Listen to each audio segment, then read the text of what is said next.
તમારી પાસેથી સંબંધો સાચવવાની બે ચાવી મને સમજાણી, હસતો ચહેરો ને મીઠી વાણી. બરાબર સમજ્યા. વાણી જ સંબંધનો આધાર છે. પણ આટલા બધા સંબંધો સાચવવામાં માણસ થાકી ન જાય? વ્યવહારથી માણસ થાકે છે. સાચા સંબંધથી માણસ સુખ દુઃખનો ભાગીદાર બને છે અને બંનેનો વિકાસ થાય, પણ તે માટે સંબંધમાં સ્વાર્થ કરતા સમર્પણ અને હક કરતા ફરજને પ્રાધાન્ય આપવું જોઈએ. એટલે કે દરેકે બીજા કરતા પોતે શું કરવું ને તે જોવું જોઈએ.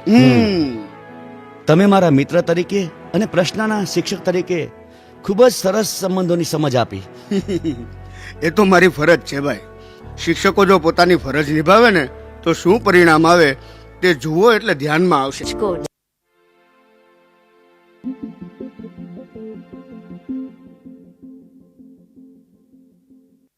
ભાઈ હવે આ પ્રાઇવેટ સ્કૂલની શિક્ષકની નોકરી કરવાથી કાંઈ નહીં મળે.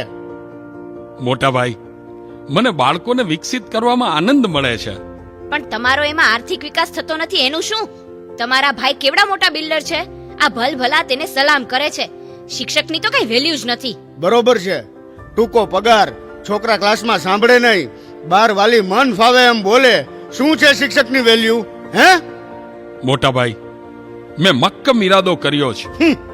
એવું શ્રેષ્ઠ શિક્ષણ આપીશ કે જેથી બાળકોનો વિકાસ જોઈને સમાજને શિક્ષકની વેલ્યુ સમજાશે.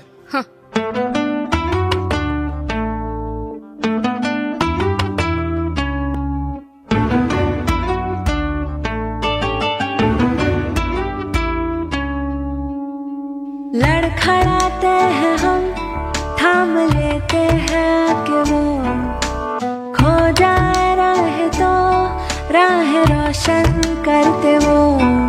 कभी मुस्कुराते हैं वो, कभी गुस्सा करते हैं वो.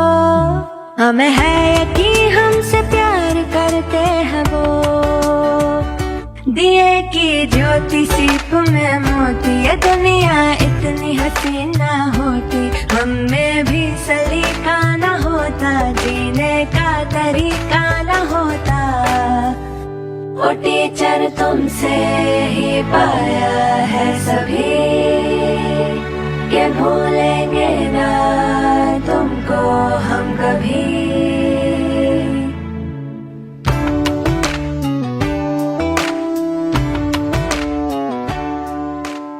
ये नन्हे फूल ही एक दिन नया भारत बनाएंगे.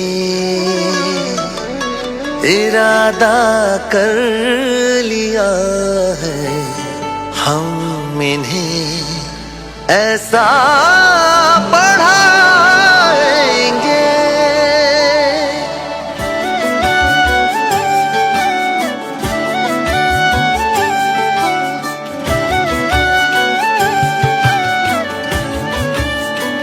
पढ़ेंगे हम कि हमको कोई भी बहका न पाए. पढ़ेंगे हम कि हमको कोई भी लड़वा न पाए. पढ़ेंगे हम कि धर्मों के सही पैगाम क्या है. पढ़ेंगे हम खुदा क्या है, हमारे राम क्या है. ये नन्हे दीप ही इंसानियत की लौ जलाएंगे. ओ इरादा कर लिया है हम इन्हें ऐसा पढ़ाएंगे.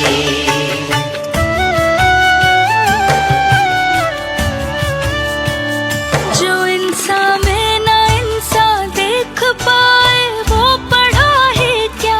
जो इज्जत औरतों को दे न पाए वो पढ़ा ही क्या. पढ़ा ही क्या अगर डर और वहशत रह गई मन में. हम अपने आचरण से ही सवेरा लेके आएंगे. सवेरा क्या है, सूरज भी ये अपना खुद उगाएंगे. ओ इरादा कर लिया है हम इन्हें ऐसा पढ़ाएंगे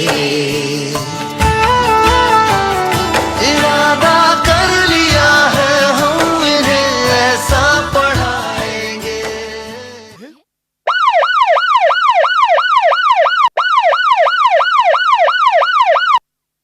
કલેક્ટર સાહેબ કલેક્ટર સાહેબ આપણા ઘરે? આપણા અરે ઘરે? સાહેબ, તમે કઈ આડાવડું તો નથી કર્યું ને? ના ના, હવે આ તમારું કઈ નક્કી નહીં. મને તો બહુ બીક લાગે છે. શું બીક લાગે? નમસ્તે. આવો આવો કલેક્ટર સાહેબ. મારે જોશી સરને મળવું છે. જી સર, હું જ બિલ્ડર મિસ્ટર જોશી છું. બિલ્ડર નહીં, ટીચરને મળવાનું છે.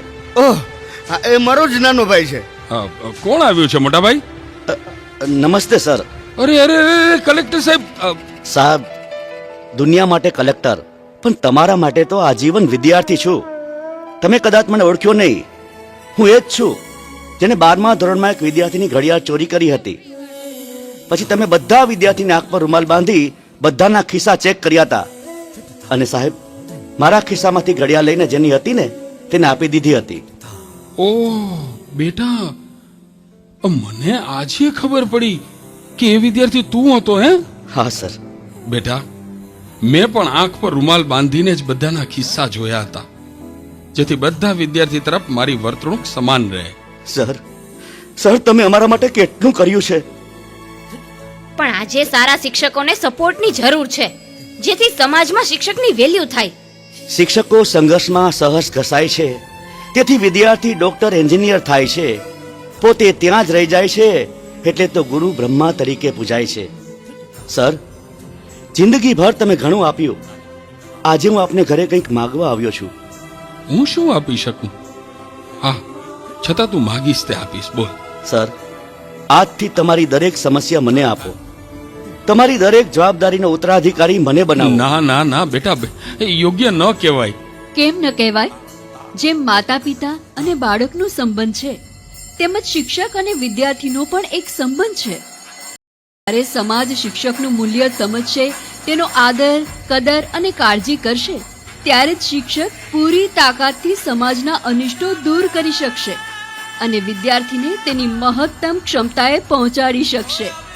અરે, તમારે લીધે તો મારો આ દીકરો કલેક્ટર થયો છે. માફ કરજો ભાઈ, શિક્ષકની વેલ્યુ તો હવે મને સમજાણી.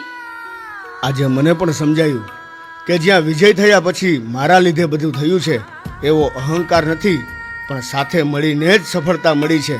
આ ભાવના છે, આ જ સાચો વિજય છે. મોટા ભાઈ, દરેક વ્યક્તિને વિજયી થવું છે. હા. દરેક વ્યક્તિ વિજયી થઈ જ શકે છે. વિદ્યાર્થી, વાલી અને શિક્ષક ભેગા મળીને દરેક પોતાની ફરજ નિભાવશું તો સાથે મળીને આ હળાહળ કળિયુગને ચોક્કસ હરાવીને વિજયી થઈશું.